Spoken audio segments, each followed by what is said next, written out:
جو لوگ کمزور ذہن رکھتے ہیں ساری زندگی فیصلہ ہی نہیں ہوتا، کوئی ڈرتے رہتے ہیں، سہمے سہمے وقت گزارتے ہیں، اپنے آپ کو فکری یہ جو ایمان ہوتا ہے یہ بندے کو طاقتور کرتا ہے، بندہ مضبوط ہو جاتا ہے۔ مجھے بتائیے نا، جب ایمان پکا ہو کہ روزی دینے والا اللہ ہے تو پھر بندہ کسی مالدار آدمی کے پیچھے کبھی بھاگتا ہے، کبھی کسی بڑے آدمی سے ڈرتا ہے؟ جب اسے پتا ہو کہ عزت اور ذلت اللہ کے دستے قدرت میں ہے، پھر وہ سیاستیں سازشیں یہ کام کرتا ہے۔ تو پہلے تو مضبوطی ایمان درکار ہمارے بچوں کے اندر، ہمارے مزاجوں کے اندر، جب تک وہ مضبوطی ایمان۔ حضرت مولا علی شیر خدا کرم اللہ تعالی وجہہ الکریم ایک دفعہ بڑے علیل ہو گئے، کمزوری آ جاتی ہے، بندہ بیمار ہو جاتا ہے۔ تو ہمارے ہاں بیمار لوگ بعض اوقات ایسا جملہ بولتے ہیں جو کفر کے زمرے میں چلا جاتا ہے۔ آپ پریشان ضرور ہیں، تکلیف میں ضرور ہیں، لیکن آپ بات وہی کریں گے جو شریعت اجازت دیتی ہے۔ حضرت علی شیر خدا شدید علیل تھے، ایک صحابی تیمارداری کرنے گئے تو حضرت مولا علی کا چہرہ دیکھ کے پریشان ہو گئے، کہنے لگے آپ تو بڑے سخت علیل ہیں، اللہ خیر کرے، اللہ تعالیٰ آپ کو صحت دے۔ تو حضرت علی کہنے لگے تو فکر نہ کر، مجھے اس بیماری سے کچھ بھی نہیں ہوگا۔ نے کہا کیوں؟ فرمانے لگے مجھے نبی پاک علیہ السلام نے فرمایا تھا علی اس وقت دنیا سے جاؤ گے جب داڑھی خون سے رنگین ہو جائے گی،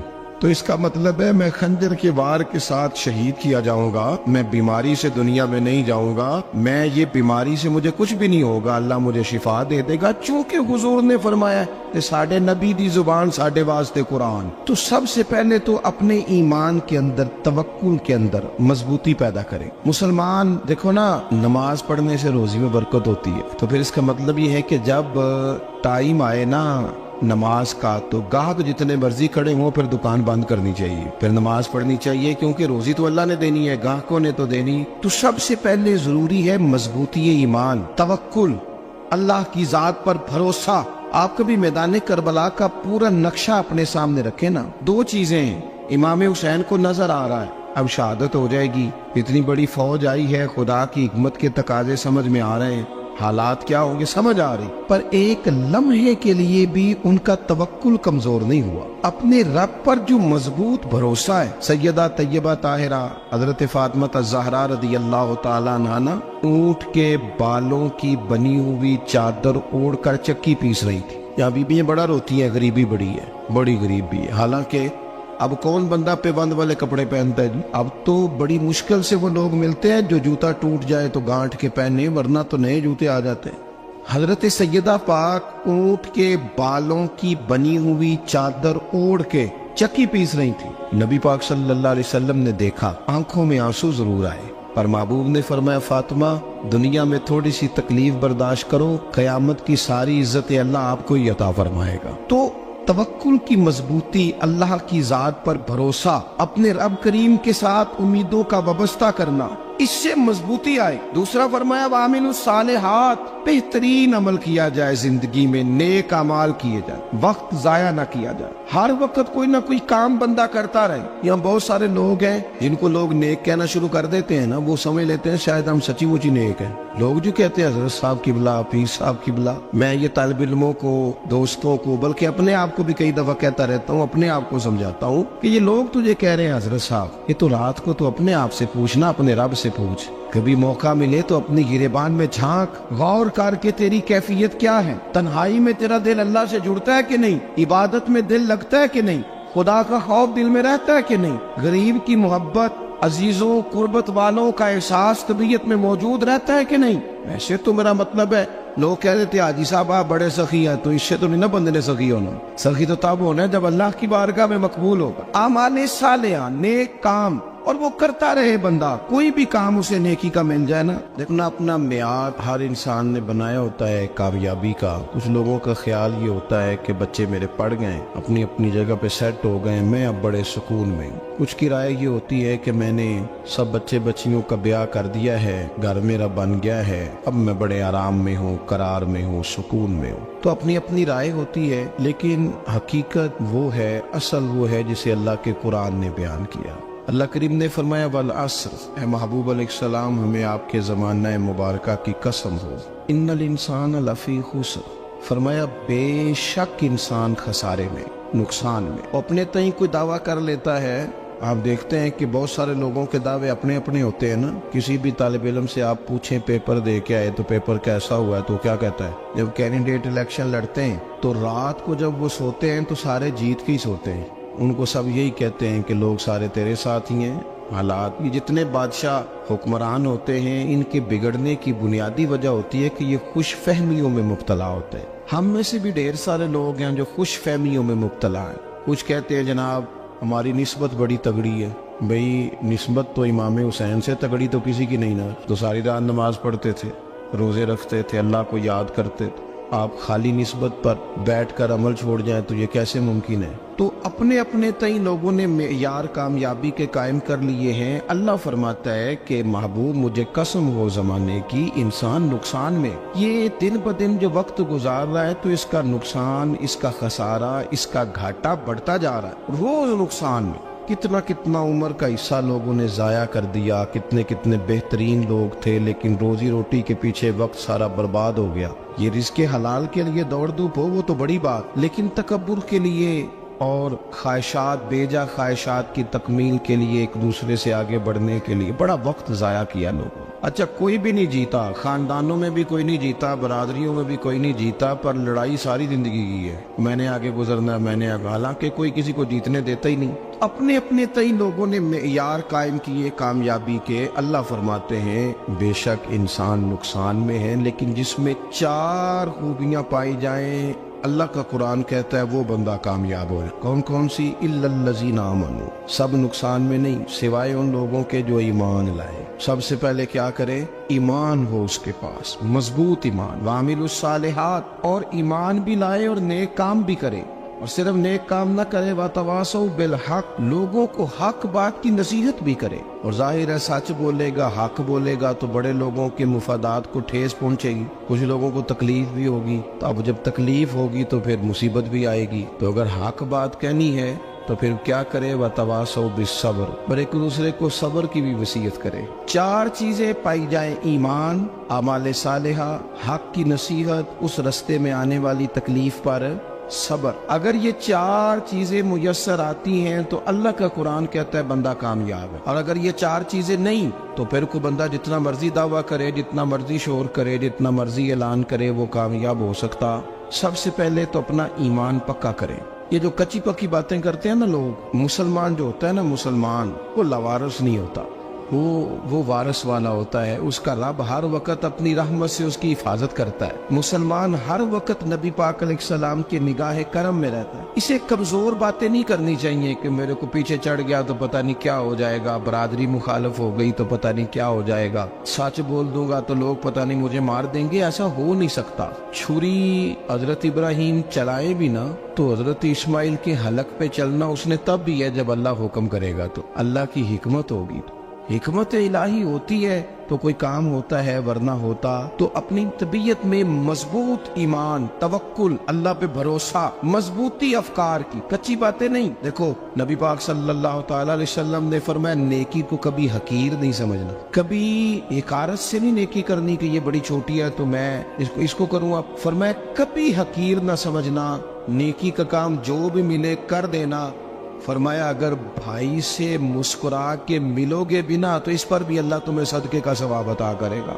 ہم تو اس دین سے کے ماننے والے ہیں جو کہتے ہیں تو گلی سے روڑا اٹھا دے, کانٹا اٹھا دے, کسی کی تکلیف دور کر دے, کسی اس پر گنجائش کر دے, کسی کے لیے آسانی کر دے. جو بھی خیر کا کام میسر آئے پورے دن میں اسے چھوڑے نہیں.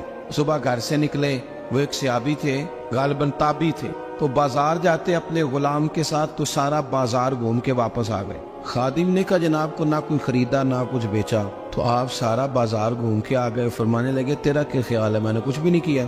کہا جناب پھر کیا کیا ہے؟ فرمانے لگے تم نے دیکھا جو بندہ بھی گزرا میں نے اس کو کہا السلام علیکم, تو کتنی کو نیکیاں میں جمع کر کے آ گیا ہوں.